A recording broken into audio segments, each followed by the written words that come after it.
Elon Musk has joined the board of directors at social media giant Twitter.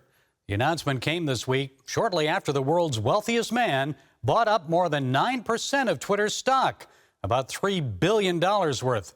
That makes the Tesla CEO the largest individual shareholder in the company.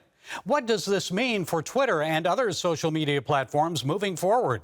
Well, joining us is Young Voice's big tech opinion writer, political commentator James Chernowski. James, it's good to talk to you. So it was only 2 weeks ago that it looked like free speech advocate Elon Musk was preparing to start his own social media platform, and now this. So how might this move affect Twitter and other social media companies? Thanks for having me on. I think that this development with Elon Musk certainly presents a unique opportunity to see just how Elon Musk has an impact on changing Twitter's practices. The whole reason why he bought such a sizable share is that he wants to be an activist investor. He wants to see Twitter adhere to more free speech principles when it comes to how they're adhering to their policies. As to whether or not that will actually happen or not remains to be seen. So it's not necessarily clear that he's going to be able to get everything that he wants, but I think that he's definitely in a position to at least attempt to make some changes, and that definitely gives us an interesting conversation. And really, he's more of a free speech advocate, and many conservatives think he's conservative. He just seems like he supports free speech. And, of course, many liberal media outlets are expressing concern about that move, criticizing Musk for his past, I guess they call it, irresponsible behavior on social media. And MSNBC mentions a 2018 lawsuit against Musk from the Securities and Exchange Commission. Also, his anti-vax tweets, they call those irresponsible. And Musk's social media comments are scary. So I'm assuming you have other views. Is this good for Twitter, or is it irresponsible and scary, James? I think that it's an opportunity for Twitter to maybe strike a better balance between where they are right now versus where perhaps Elon Musk would like them to be. I don't think it's necessarily unfair to say that there is probably more moderation being done than perhaps most people would like to go and see. I think Elon Musk has expressed his frustration at that numerous times, and that this is an opportunity for that to maybe change. Yeah, and he met with the Babylon Bee before his Twitter stock purchase, and that meeting was significant because Twitter had suspended the Bee for its article calling Health and Human Services Assistant Secretary Rachel Levine Man of the Year. Levine's a transsexual. So what signal did Musk's meeting with the Bee send? He thought that the action that had been taken against the Bee's account was something that was probably a step too far.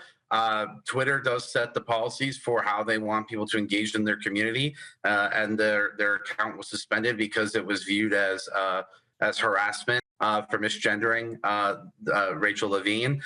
So I think that, while I didn't necessarily agree with the conditions of reinstating the Babylon Bee's Twitter account, they did have the rights to do what they were doing. And, again, I think that there's something to be said about where these companies are making these choices on the margin, and how we can try to strive for something that just, I think, better encompasses a more healthy discourse, and allowing for parody, allowing for comedy, allowing for other things. Though I think it is important to balance that against not wanting to do something that might be overly insensitive or hurtful to other folks. They have a community that they've built at Twitter, and they're just being cognizant of that. And I think that, sometimes it gets lost in all of this. And Twitter CEO Parag Agrawal said this about the social media giant, quote, "Our role is not to be bound by the First Amendment, but our role is to serve a healthy public conversation." Now, he suggests Twitter's less focused on free speech, more on changing times. Your thoughts?